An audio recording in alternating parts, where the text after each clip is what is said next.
Heç bir şey yox idi, infarkt keçirdi. Bu necə ola bilər? Bu suallarla tez-tez qarşılaşırıq. Bir kardioloq olaraq xəstələrə bunu ətraflı izah eləməyə çalışıram. Normalda artıq çoxlarınızın da bildiyi kimi bu mövzuda çox danışırıq. İnfarkt keçirtmək üçün vacib olan risk faktorları var.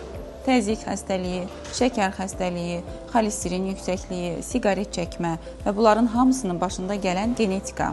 Ürəyin işemik xəstəliklərində genetika çox vacib bir risk faktorudur. Əgər sizdə nəsildə infarkt keçirdən, stent qoyulan, açıq ürək əməliyyatı olan, qəfləti ölüm varsa, geci-tezi bunun sizdə olma ehtimalı yüksəkdir. Ürəyin işemik xəstəliyi tək faktorlu bir şey deyil, multifaktorialdır. Görünən, bilinən risk faktorlarından başqa görünməz, bilinməz risk faktorları da var. Bugün bunların birindən danışacağım, amma bugün toxunmaq istədiyim nöqtə bilinən bu 5 risk faktoru deyil. Bəzən bunların heç birinin də olmadığı xəstələrdə infarkt görə bilirik. Məsələn, bir xəstə üzərindən izah eləmək istəyirəm. Bu xəstə 42 yaşında kişi xəstədir.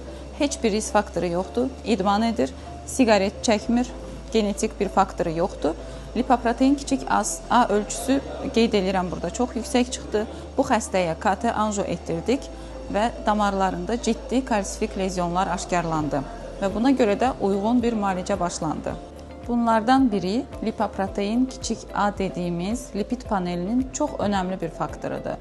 Əgər siz bu vaxta qədər ona baxdırmamısınızsa, bunun yüksək olduğunu heç bir halda bilə bilmərik. Yalnız qan analizində görülə bilən bir şeydir və rutin baxılan bir parametr deyil. Bir risk faktorum yox idi, niyə infarkt keçirtdim sualına cavab tapmamışdan qabaq mütləq mütəxəssisə müraciət eləyin, mütləq qeyd olunan analizlərə baxılsın, ona görə qərar verin ki, sizdə bir şey var idi, yoxsa yox.